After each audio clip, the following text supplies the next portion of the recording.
I didn't really understand what it was. I remember when I was younger, I felt different to everyone else, but I didn't know what it was. It's like someone telling you to read, but then you don't know how to read yet. There's almost like an expectation that you just kind of should know through human intuition. No one ever talked about, well, what if you are gay? I just never really thought it was an option for me for some weird reason. I would, say, okay, I can't wait until I grow up one day and I'm going to have a wife and a kid and I'm going to be sitting in a nice restaurant with a career. Like that's what was presented to you all the time. It was represented to you all being heterosexual. For the longest time, I hated the word lesbian because it sounded like a disease to me.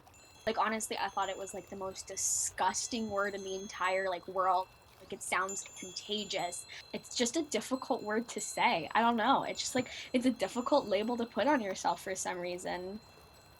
Once you say you're gay, I feel like you can't go back to it. That's why I just wanted to be sure. And I remember like vividly thinking this. It was like grade 6 or something like that. It just like popped in my head and I was like, shit, I like girls. I got this idea and I was like, oh my God, no one's ever thought of this before. I was like, I can hide it. Like they just think it's an adjective and they're like, there's no harm. But like when you're growing up and that's what you hear, like everything that's bad is gay, that obviously is gonna like have an impact on you and like your ability to perceive if it's safe or not to come out. Like I dyed my hair and I wore like different kind of clothing and such as. And then Dad would say to me, like, we get it, you're gay. You don't need to shove it in our faces and rub it in our face. Like, you can just be normal. You can just be a guy and be a lot more masculine. And people would accept you. I was just scared that I wouldn't be the same person and that I would fall into the stereotype. That really, really hurt me. The fact that they were uncomfortable with the fact that I was gay and like they were viewing it as like, me being gay being a hardship for them was like really hard because like I'm making people uncomfortable. If you're a straight person and you're like alternative and you're goth and you're punk or you like this thing that maybe your family doesn't like, they'll get over it. It's fine. They'll figure it out. They may think it's strange, but for some reason, like to be gay is this huge polarizing thing that you may think that your family is super nice and accepting of you, and the moment you tell them, they will cannibalize you. So, like you would see like straight people like basically like fondling each other in the hallways, but like it was hard for gay people to hold each other's hands, I remember the first time I kissed a guy. I remember we both thought it was really disgusting and we both thought it wasn't normal.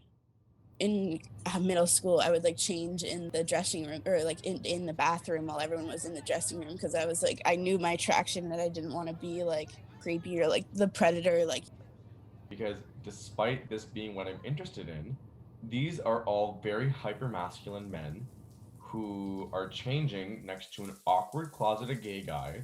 And if I get outed right now, I am going to be possibly beaten up. I'm going to be automatically accused of having to look at them or wanting to look at them for sexual reasons. And that, when I'm in the changing room, like, don't talk to me, don't look at me, like, like it made me feel like I was a predator at one point.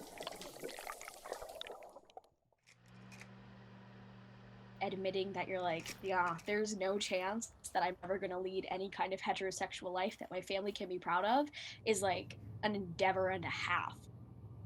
Like your safety is always up in the air. Like you don't know. Even if my mom, I remember she did this later in high school. Finally, she was like, if you marry a man or a woman, that was golden. Like that was my opportunity that I knew that it was safe to come out, right? Like, why didn't you tell us about gay people? And she was like, oh, like you just asked so many questions. Like I thought it would just confuse the hell out of you. Completely. Like if someone had just sat me down in like elementary school, then it would have like changed my whole life. My mom actually knew, I'm pretty sure, and she was like, well, I don't understand why a child wouldn't tell their parent that they're gay. And I'm like, well, maybe the kid needs some time, Mom, to process what's happening. And that's something that like really bothered me when straight people try to understand the gay experience, because they will never, ever understand that. You can understand exterior racism, exterior homophobia, exterior violence, exterior hate, but to have that come from your own family and be fearful of that that's something that's wicked and vile and horrible. Keeping like a heavy secret from like basically when you're like just like a little kid, like that just like weighs on you like really fucking hard like after a certain period of time. You know what I mean? When you're like 11 years old, convincing yourself like it's okay that I'll never be happy and that I'll never be fulfilled in life because what I want is perverted and disgusting, and if people knew, they'd all hate me. When you live with that kind of guilt, you lose a certain aspect of being a kid